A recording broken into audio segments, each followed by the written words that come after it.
T. In spite of consideration for the immoral imperial degradations that led to tea's suffusion throughout British society, it would be disingenuous to deny that today tea is as much a part of British culture as the troubling legacy of that aforementioned imperialism. After all, they only drink 62 billion cups per year. As a community, they've fully embraced this commodity, integrating it into their society as a part of their daily routine in spite of it originally not being native to the British nation. It's weird, yeah, but sometimes things work out that way, and how it got its vaunted position in the British community was the result of many complicated factors, but a whole lot of those complications are the various issues involved with imperialism. Full disclosure, while I adore the term itself, the concept of what they call a good cuppa is utterly foreign to me. Tea. I never touch the awful stuff. I try not to judge taste, but I do not know what people see in it. Oh, this is a coffee with a nice shooter of whiskey. Next to staring at the how of Britain loving tea, I assumed an analysis of how 2010's Fallout New Vegas came to be so widely beloved by the LGBTQIA+ community, particularly the trans community. You know, the tea. I figured that would be simple and straightforward and without...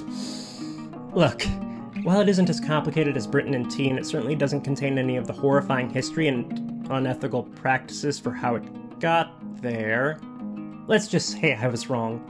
Like New Vegas itself, the issue is more complicated and fascinating than I could have possibly imagined. To use a phrase that, for all I know, might have gone out of fashion 5 years ago, please allow me to spill the tea, because I must emphasize, I'm sure as hell not drinking it.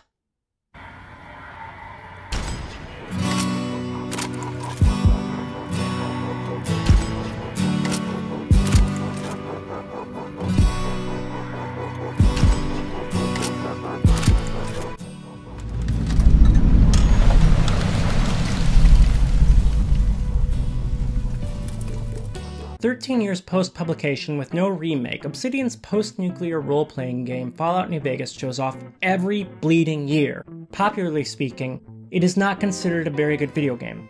Candidly speaking, it is considered one of the greatest video games of all time, and who am I to disagree? And if I did, I'd be the first to admit I'm dead wrong.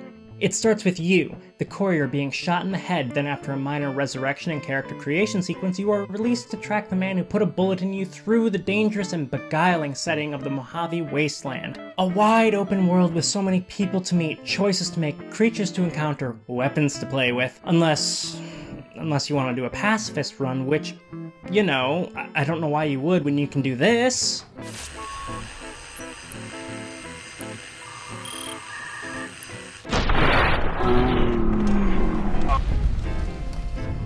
But the point is you can if you want to. I mean, there are just so many side quests to get sidetracked on, it's a wonder you remember to ever get back to the central story of the feud between political superpowers over who will be the tops in the territory.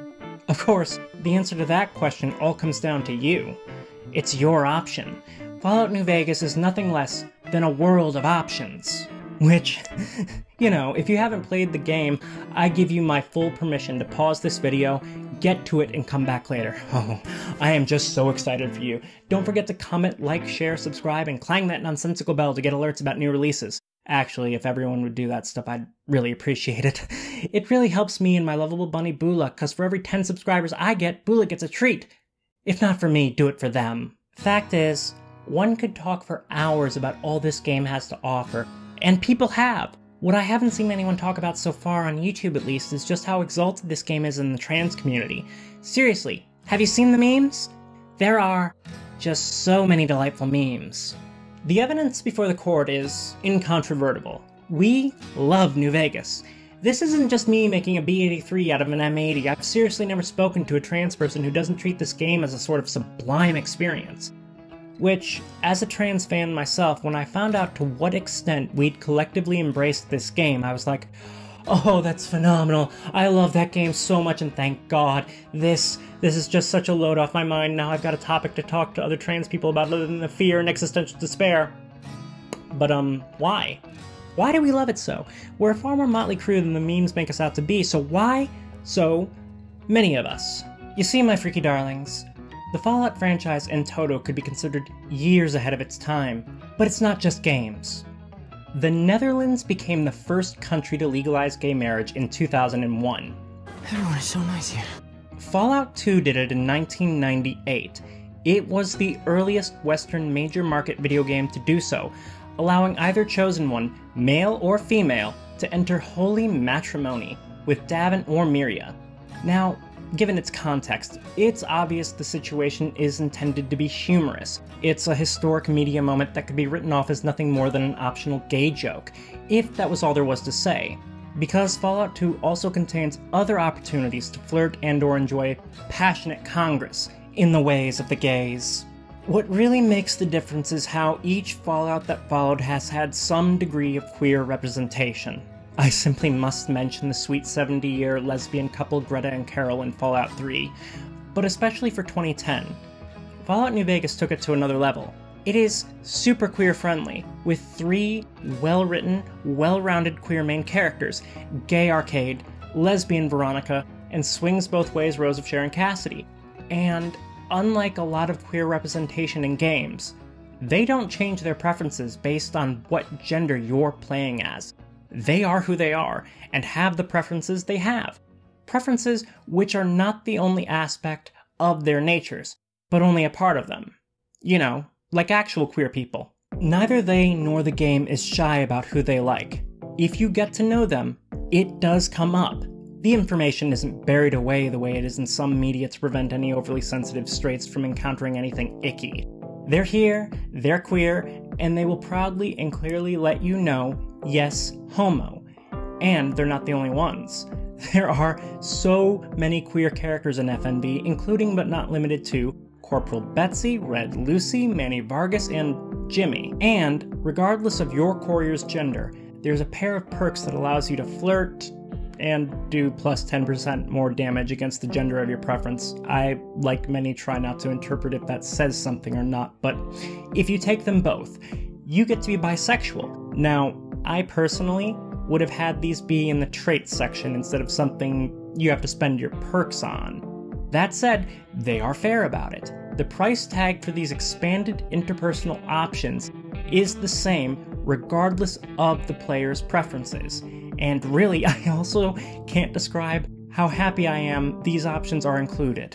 Though, speaking again about options, it can't go without saying that any re-release, update, or sequel should include a non-binary option in the character creation screen. I'm just saying, Obsidian. I know so many fans of the game who would really appreciate it.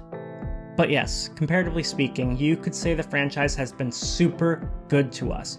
But what makes New Vegas really exceptional among the Fallouts is that it doesn't just settle for passively handing us queer characters. It goes there and handles queer themes. The central conflict portrays the NCR as more or less accepting of homosexuality, even in their military, while their enemy, Caesar's Legion, are reactionaries who do what reactionaries do. They openly hate and persecute us. That being said, a note is made that the NCR's imperial ambitions have led to moral corrosion, which includes signs that their society is sinking back into old world prejudices in some areas. The major example of this is how common NCR military propaganda portrays Caesar's Legion as being inherently weak by representing them as homosexuals, an equation that looks something like Legion equals bad equals weak equals homosexual. And this idea of homosexuals as inherently weak has to a certain extent started trickling down, warping certain people's ways of thinking. It seems the NCR's history of humanitarian ideals is slowly being replaced by the return of rainbow capitalism and thinly veiled small-mindedness. Then again, that's the whole downside of the NCR. Meet the new boss. Spoilers, he's the same as the old boss. But this is actually awesome because this level of nuance isn't itself just a moment of feeble inclusion via the rainbow bridge of capitalism. It's fine-spun queer political writing and sociological commentary. This is how you do it. And it goes without saying that it's also awesome running into all the people and factions who haven't been corrupted by any form of active or passive anti-queer ideology. I love it. That all being said, amidst all this representation, does anybody else feel like something might be missing? Don't get me wrong, All this definitely makes it a game the whole queer community is likely to go for. But why is the trans community so enamored with it, when there would appear to be no trans representation of corresponding blatancy? Not that we need the direct representation to flock to something. As we'll get to, we have ways of making things more trans-inclusive. But the love does feel disproportionate to what we're actually receiving. I mean, Alien, right?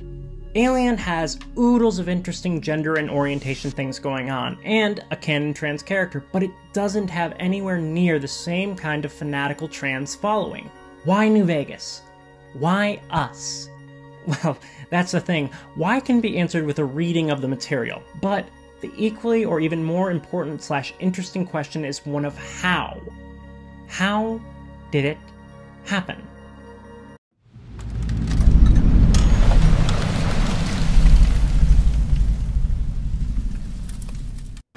For reasons that will become clear shortly, I will need to be wearing these sunglasses for the remainder of the video. So, it took me tens of minutes of research, but I found the answers I was looking for. This isn't just a joke about how lazy I am. There was like one article I could find written about it. How Fallout New Vegas became one of the trans community's favorite video games, published February 4th, 2022. While I have a few issues with this article, most of which I will not be going into, as a documented timeline of events, it has been an invaluable resource that I'm very thankful for, as I will be utilizing it liberally. This dicey and murky story begins a few months before the release of New Vegas, and centers around the super mutant Tabitha. Enter Player 1, Chris Buffa, with an article on Game Daily published May 4th, 2010 titled Fallout New Vegas Preview. In the course of his article, Chris Buffa says this. Over time, you learn that a crazy super mutant named Tabitha, essentially a dude in drag, aka the commander of Black Mountain, holds a guy named Raoul captive. The mission concludes with you saving Raoul and slaughtering Tabitha and her brood. And in case you ever wondered what a mutant would look like in a blonde wig and lipstick, it isn't pretty. I'm going to start off here pointing out that both Tabitha and companion Lily are canonically women, like the wiki says so. They were both human women before undergoing the process that transformed them into super mutants, and any person with a rudimentary sense of basic human decency would get that they are still women. So how else might I respond to Chrissy's characterization of Tabitha but wowza? I'm not the only one to have issues with what Chrissy said. Enter Player 2, author/blogger Ro. On May 19th, 2010, Ro composed a post for The Border House, a gamer blog for marginalized groups. The post was titled, Fallout New Vegas set to feature transphobia. Having enjoyed Fallout 3, Ro had been waiting for the release of New Vegas with positive anticipation. This came to an end shortly after discovering Chrissy's article, which understandably left Ro with concerns. Ro initially thought to attribute the transphobic sentiments to Chrissy and not to the upcoming game itself. But after thinking about it for a while, Ro felt that Tabitha being a transphobic representation could not be unintentional on Bethesda/Obsidian's part. Ro's post does not trace how this conclusion was reached. Now, some might point out that Chrissy mentioned drag and did not say anything about trans people. Thus, how can his review be transphobic? Fair question, because it's true that cross-dressing, drag, and being transgender are not the same things. But if you know that, you probably also know something of the struggle some cis people have with proper terminology in regards to queer people. It's a thing. Starting in 2014 and going forward, trans people have entered into the public conversation, and even enjoyed a few morsels of representation, occasionally even adequate representation, but prior to that, society and pop culture tended to view all three categories as one thing, and used the terms and other terms interchangeably. Of course, there are some that still don't know or care to know the difference today. Was Chrissy just talking about the popular form of performance art? I'm not inclined to think so, and even if he was, its negative sentiments creates a situation of an attack on one of us is an attack on all of us.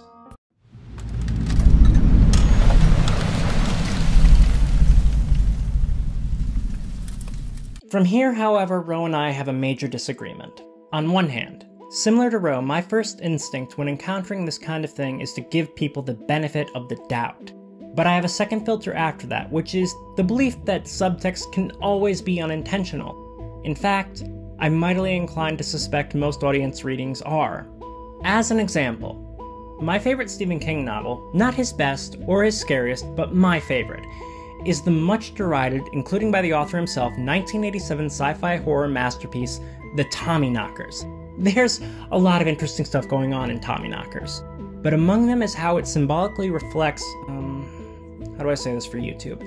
It symbolically reflects the destructive effects of the crystallized cold medicine boom on small, often impoverished rural communities and the populations that inhabit them. For a more culturally current comparison that is also apt, though not to the same extent, is the effect of the Purdue Pharma criminal conspiracy perpetrated against Appalachia, America. This is relevant to my diatribe because Tommyknockers was published in 1987, long before either of these catastrophes had occurred. The idea of a chem crisis taking place outside of a large urban area and being so detrimental was unthinkable to people at the time, and that's still a damaging idea in circulation today, and one of the reasons for this is, to my knowledge, nothing like it had ever happened before in rural America. The fact that Tommyknockers so perfectly reflects what would come is mind-boggling to me, in a come-and-see kind of way. Hence, one of the terms I use to describe the book is that it is prophetic. Has Mr. King ever talked about this? No, not really. At this point he doesn't have much to say about it other than what a bad book it is and what a bad state he was in when he wrote it. Needless to say, I think it's actually a very good book. But the substance of significance here is that this reflection exists. Its subject matter is most salient. Its warning is best heeded.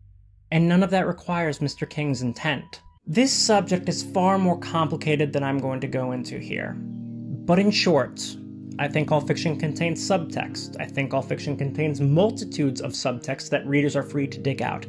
I think a lot of the subtext is unintentional on the creative's part. This means that all fiction is deeper and richer than any surface-level look.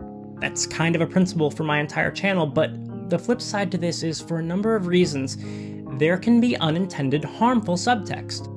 I personally don't think the Tabitha subtext was intentional. It's much easier for me to believe their initial idea was, hey, what about woman super mutant? But that doesn't mean there isn't anything to discuss. Chrissy himself recognized that Tabitha does resemble a popular transphobic view of trans women. Like, if gender criticals were going to do a propaganda poster, they would probably make an image reminiscent of Tabitha, as Ro wrote of her reading. Super mutants are large, brutish, ugly freaks warped by twisted genetic engineering. With their extreme muscle mass and girth, they have something of a hyper-masculine air about them, so giving one a blonde wig and lipstick would certainly create a jarring image. Essentially, they've made this character be transgender for shock value, or because they wanted to play it for laughs. It paints an image of trans women as brutish, ugly freaks who you can spot a mile off. You can put a pig in lipstick, but it's still a pig. Or a super mutant. Or a man. Then, just for good measure, because apparently they weren't insulting enough already, the character's a crazed villain, who you get to kill. Fantastic. To be totally transparent with you, I do not agree with Ro's reading of Tabitha based on the information Ro had available. I don't see anything that signals an intent to make Tabitha a trans caricature. But while my own critique of Ro's critique is not immaterial, I'm also very sympathetic to their concerns. A sad truth of all marginalized groups is since we spend our lives surrounded by folks toting flamethrowers, when we smell smoke, our instinct says that scent signifies arson, not incense. The surface-level view of Tabitha as a villainous dude in drag female super mutant is balanced some by the potentially heroic and altogether lovable female super mutant companion Lily. That being said, in a landscape filled with non-mutated humans but no positive canonical representation of trans people, Tabitha paints a particular image, and it's easy for me to see why Ro feels Tabitha reeks of smoke. In her coming out interview with Rolling Stone, transgender punk rock goddess Laura Jane Grace related that when she was growing up, culture only presented two popular models for trans people. The sad, offensive pejorative for a trans person, and the fucking scary, offensive pejorative for a trans person that some of us may choose to reclaim. Mommy is making such an astute observation with this line. Yep, I heard myself say it, and we're all just gonna have to live with it. My dignity is not worth another take. It's an astute observation, but her line of thought does have a bit of a blind spot. There's a third category, far less likely to be referred to as transgender, but far more common than sad or scary. Roe called it the funny one. A dude who by some wacky circumstances ends up in women's clothing or pretending to be a woman, or a dude who likes wearing women's clothing. So many yucks. It's ridiculous because everyone knows that clothes and gender norms have their own hardcore chromosome sets, so such a sight must be met with ridicule, mockery, or at best, amusement. You know, 'tis just not normal. Now, it might surprise some to hear me say that I don't think this trope is inherently bad. It can be very useful on its own to, say, critique toxic masculinity, how fragile it is. That being said, it has often been put to use in unhealthy and unhelpful ways, working intentionally or unintentionally as both a reflection and reinforcement of traditional restrictive gender norms that confine everyone but are sources of serious trouble for trans people, particularly, though not exclusively, with making sure trans people don't realize they're trans, and if they do, to make sure we believe there's something wrong with us. Most of the time, I don't think the goal of using this trope is sinister. I think it's a product of centuries of patriarchal thinking meant to produce yucks. But it doesn't have to be intentional to become deeply ingrained in the way we think, which, when lacking any sort of healthy counterexample, means this affects people as they move through the world. It affects the way some people treat others as they move through the world. I'm not asking for anyone to put these old examples of media to the pyre. I'm just asking for a little bit of awareness of the basic situation. I honestly believe a lot of harm reduction can be done through education, people just becoming more aware. And on the note of awareness, something I need you to keep in mind as we journey forward is that it was not I who first associated Tabitha with gender nonconformity, and neither was it Roe. No, it was Chrissy. He found and shared his surface-level reading of Tabitha, one that is based on little but appearances. A reading that is in essence a combination of the scary trans person and the funny one. And then you get to kill her.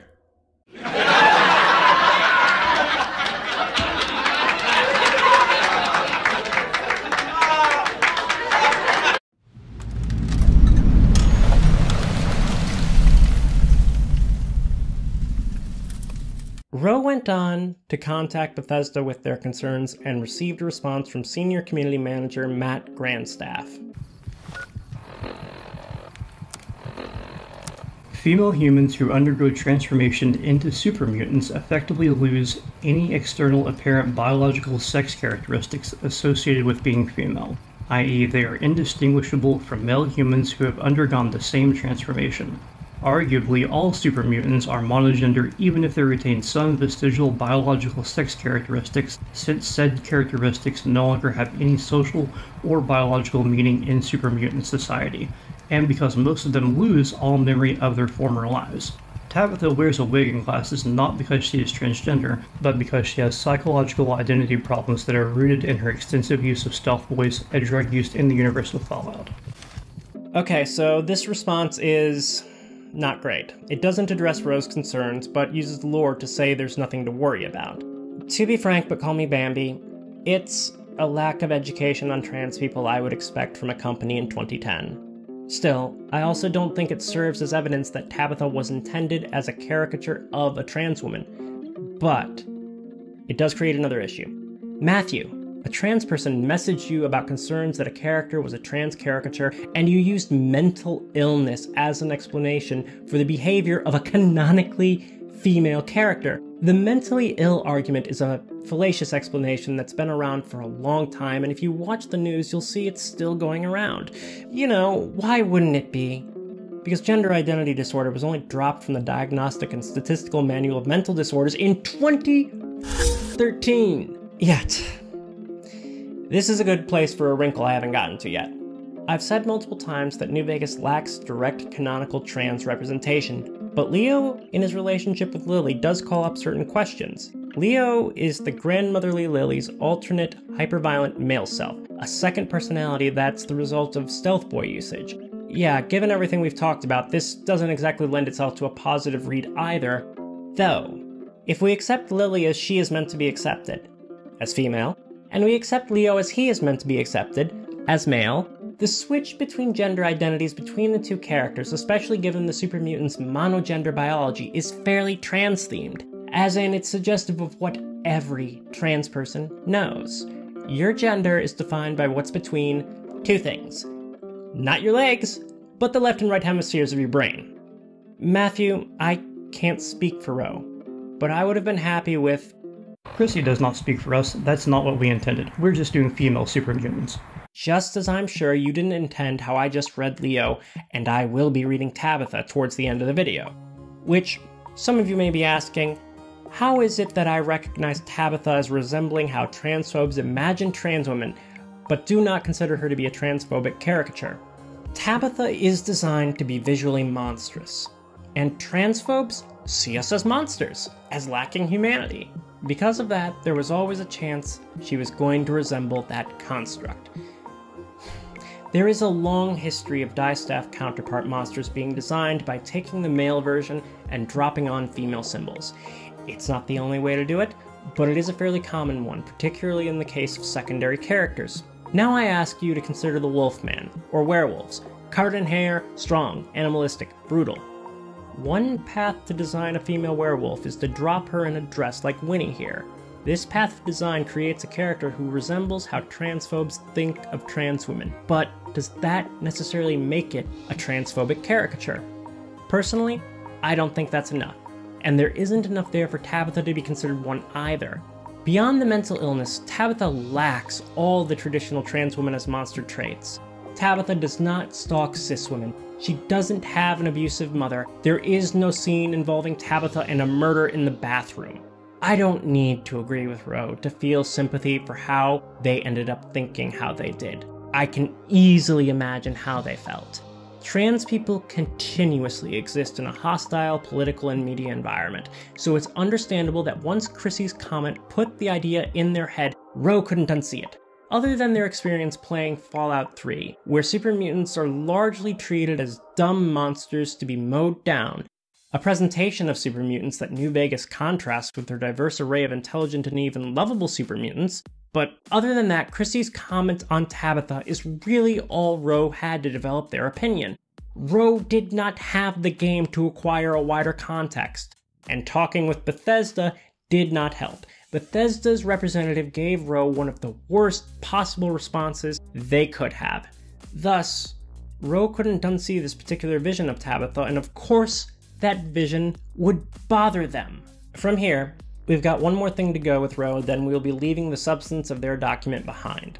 It's also where I'm going to spend my one critique of the very helpful article How Fallout New Vegas Became One of the Trans Community's Favorite Video Games, authored by Philip Hamilton. It's not the only issue I have, and I don't think it was necessarily his intent, but the way that he characterizes what Ro was trying to do with their essay...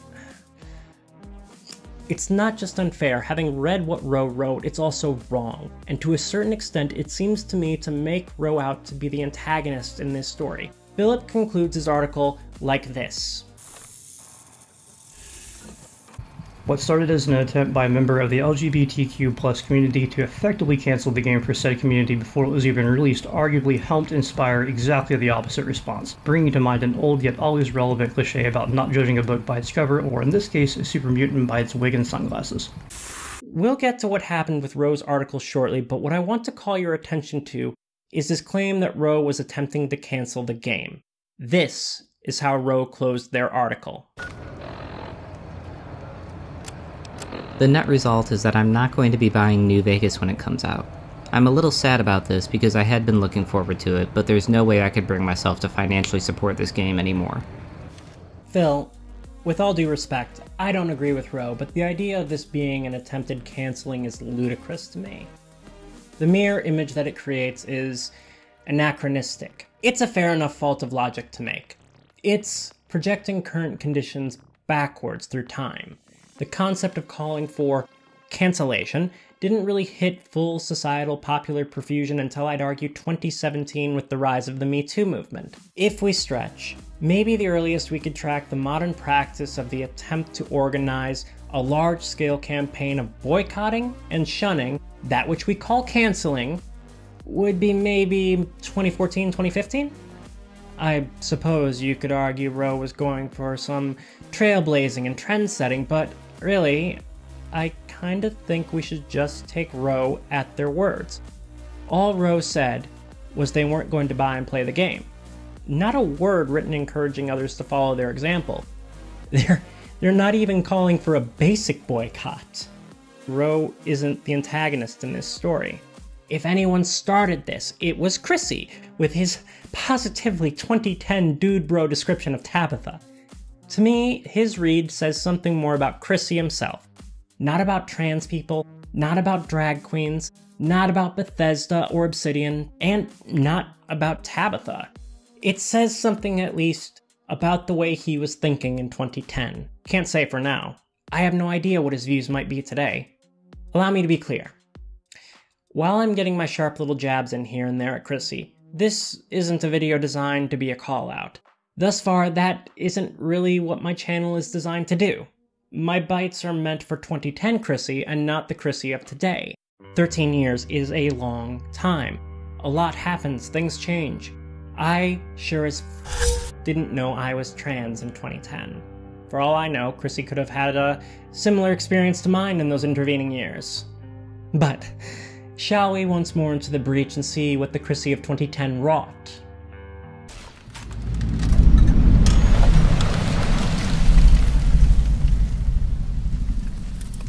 On May 22nd, 2010, Roe's blog post was reposted to r/feminism, and from there started to cause a bit of a stir.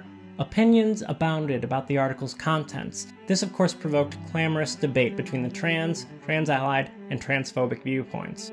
I'm sure everyone here is aware of just how harmonious Reddit can be. This forum for friendly discourse grabbed attention from the broader LGBTQIA+ gaming community, emphasis on the T, and it generated a great deal of thought about the Fallout world from a queer and gender angle. A perspective that arguably the franchise had been somewhat primed for since Fallout 2, but it now had the necessary amount of beholders to see and speak, and when the game actually dropped to the public on October 19th, 2010, they were like old Johnny with his mushrooms, ready to bear witness and spread their testimony to the whole queer world. This combination of the debate, the decency to the queer community, and the new viewpoints on the Fallout franchise is what spawned its initial appeal and attention. From there, Fallout New Vegas has spread through the trans community via online transmission.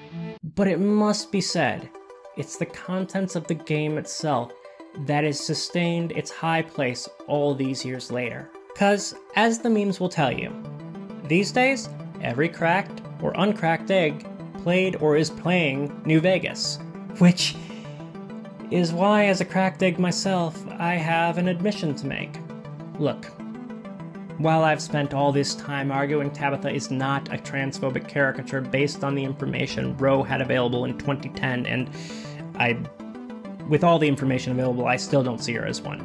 But today, in 2023, I gotta say, there's an awful lot that is relatable to me as a trans person about super mutants, particularly the Nightkin. So many staring eyes. It is now time for a deeply personal story you did not ask for. Once upon a time, definitely by the time New Vegas had been out for probably over 5 years, I had a beard. A positively glorious one. People loved it. At some point in those olden days, my first trans woman friend, who, for all I know, never pegged me for an egg, saw me come through her door the day I had this job interview. And she screamed, "No!" in bloody protest over how my glorious beard had vanished. I'd had someone shave me for the job interview. I needed someone to do it. It wasn't going to get done by me. I could never manage to tell anyone the reason I had that beard wasn't because I liked it. I hated it. But by that point in my life, I couldn't look at myself in a mirror. Hell, I'd turn my head if I met a particularly reflective pane of glass. Many super mutants suffer from body dysphoria. That's relatable. As a result, they want to be invisible. That's relatable. To deal with this, they become dependent on chems to make themselves invisible. Chemical dependence to deal with things, that's relatable. The chemical dependence causes psychological issues. Add that to the general having of psychological issues, including ones that are the result of the dysphoria. That's a big basket of relatable. The super mutant community deals with above average levels of mental illness. They are hated and feared and ostracized and hunted by many. There's plenty there for me to find relatable. What can't go without saying, though, is it isn't that odd to me that I find so much about the super mutants relatable. Part of the history of queer interaction with media is us finding ourselves in the dark and the unusual. And that's not even getting that deep into our relationship with queer coding, but the real reason the trans relatability of the super mutants isn't that odd to me is the environment they exist in, the game they are in. As many trans people have noticed, and this is the why of the appeal for eggs, there is just so much that is trans about New Vegas, period. It is a game that hyper resonates with the trans experience. It has to be so. Without that resonance, all this other stuff I've gone on about couldn't on its own have generated the place the game has been given in trans culture. It unfortunately doesn't have a non-binary option in the character creator, but you do get to pick a gender rather than having one assigned. You start alone, defining yourself, discovering and constructing yourself. You travel through the world as an outsider, lonely, but meeting plenty of other queer people, meeting companions, maybe hooking up with someone's and/or falling in love. I know you don't get to have relationships in New Vegas, but I'm in love with Veronica. All the while you face down autocratic reactionaries who hate you and what you are, understanding that stopping them is good for everyone. All this while you fight to survive in a capitalist dystopia where the house always wins. It all requires the same tenacity of spirit that trans people have. We're not the only ones who relate to New Vegas. It isn't only our game. That would be ridiculous. It is special to many different kinds of people, but it isn't anyone else's game the exact same way it's ours either.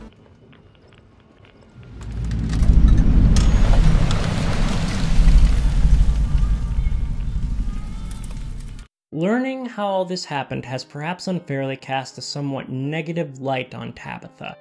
All parties seem to discuss her as not but a monster and villain. So what are we to do with her? What are we to make of dear Tabitha? There's a lot about her that I don't approve of. Some of her political policies, her nostalgic view of the rule of the master, and I certainly don't approve of her keeping my darling Raoul as a prisoner. Because of that last one, I'm probably never going to be able to think of Tabitha as a hero, but maybe she doesn't have to be a villain. Maybe she could even do some good. Little gospel truth that I'm really not sure everyone knows. During my fact-finding jaunt for this video, I noticed something odd in the discussions of Tabitha, in the papers I read, in the comment sections I went through. She is continuously spoken of in the same tones as a rad scorpion or a cazadore or a deathclaw. An animal to be fought and killed. Nobody ever mentions the other options. People do know that you don't have to kill Tabitha, right? You could, for instance, leave her alone. But I couldn't bear to leave dear Raoul in such circumstances. Her treatment of Raoul is indefensible, but you can get him free without killing Tabitha. You can do it by providing her some much-needed help. If you listen to what Tabitha has to say, which you pick up the signal easily as you come to Black Mountain, it's effortless enough. You see, what Tabitha really wants is her special friend back. Tabitha's story was always secretly a sad love story that you can give a happy ending to. And you know, New Vegas is all about choice. I've never been able to do a Pro Legion playthrough myself, but I understand the impulse to do so, just to find out what happens on that side of things. But in your usual playthroughs, where you're actually trying to achieve the best outcome for the Mojave. In that playthrough, doesn't it kind of seem like Tabitha maybe deserves, if possible, to be treated like a person? What I'm getting at here is, yeah, Tabitha and her friends are pretty rancorous, but given the way super mutants are treated, the conditions they live in, their aggressiveness is understandable. They're not totally unlike another group called mutants from another franchise the queer community finds such resonance in. Add to this their noted psychological issues, which includes Tabitha. Like Lily, Tabitha has developed another self named Rhonda. My point is, Tabitha and her followers aren't like the Legion or the Van Graffs. They're closer to the Powder Gangers, except they're not in full control of their faculties. So, if given the option to help her and resolve things peacefully, isn't that ideal? Did you know there is no ending where Tabitha executes Raoul? If you never make it to Black Mountain, she eventually realizes the error of her ways, and releases him after the game. Not that waiting is an option. You need to free Raoul post-haste as possible. But I'm just saying Tabitha isn't a monster. She even has some heroic feats of her own. One of the reasons she's reached her position of authority, the reason that some of the mutants listen to her, is she and her friend freed several super mutants from torture and captivity by the NCR. To them, she's a liberator and a leader, organizing and protecting her people from a world full of mutant-hating belligerents. I said Tabitha and Rhonda were like Lily and Leo, but that's not to say there's a total equivalency. Because the Rhonda identity is the response to a real person that's not there anymore. Rhonda was Tabitha's special friend. Rhonda was a Mr. Handy. Miss Handy?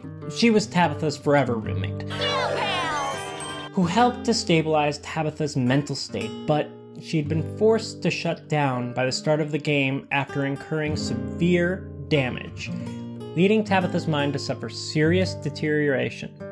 In one of her more lucid moments, you can even hear Tabitha say this. I still miss you, Rhonda, after all these years. Tabitha just wants her girlfriend back. And you can do that for her. For them, you can sneak up to the top of Black Mountain with little to no fighting. From there, go into the storage building. Inside, you will find Rhonda.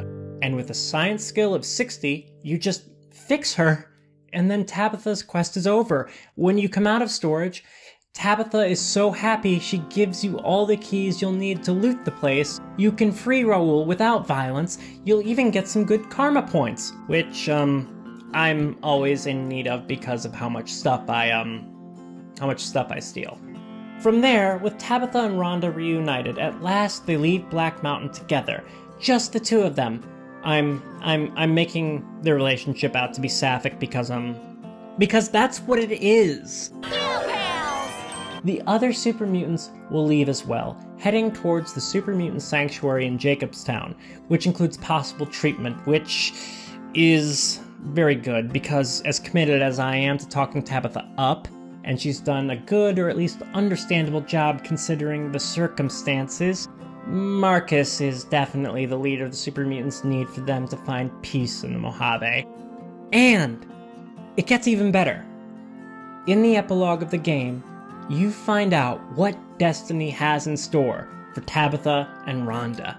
Tabitha and Rhonda went east, through Caesar's land. Occasionally, tales of their exploits found their way back west, though few believed them. Eventually, the stories concerning the duo were collected and published, and proved to be quite popular with children. Yeah, they stick together. They journey into Arizona and the Legion. Isn't that just awesome? So yeah, you don't have to kill her. You can easily give her a much more fascinating and happy ending as one half of a traditional super mutant / Miss Handy lesbian power couple. I return to my previous question. What do we do with Tabitha? The queer community has itself a long history of seeing itself in monsters. Queer people have so often been associated with monsters and villains that sometimes, instead of letting that association make us feel monstrous, we reclaim monsters and villains. We find ways to see the villains as heroes. We pull apart a story to find the glimpses of humanity in those monsters. In the age of the internet and mass media, where there are just so many characters, but representation of us remains so sparse, we've continued our grand tradition, making use of our little trick. If you're a fan of fan art and fan fiction, you know what I'm talking about. And yet, as hard as I've tried, I cannot seem to find a technical term, a proper name for this trick that we have been specializing in for so long. I came up with the term queer endearing, a portmanteau of queer and commandeering, with a special subtype of queer endearing called transexation, from trans and annexation. It's that thing where we take a character that isn't stated to be LGBTQIA+, and we headcanon them into our cultural circle, similar to how we ruined sharks for everybody. This is Mac, this is Cheese, and I have become a stereotype. Like many things in New Vegas, there is so much about Tabitha that resonates with the trans experience.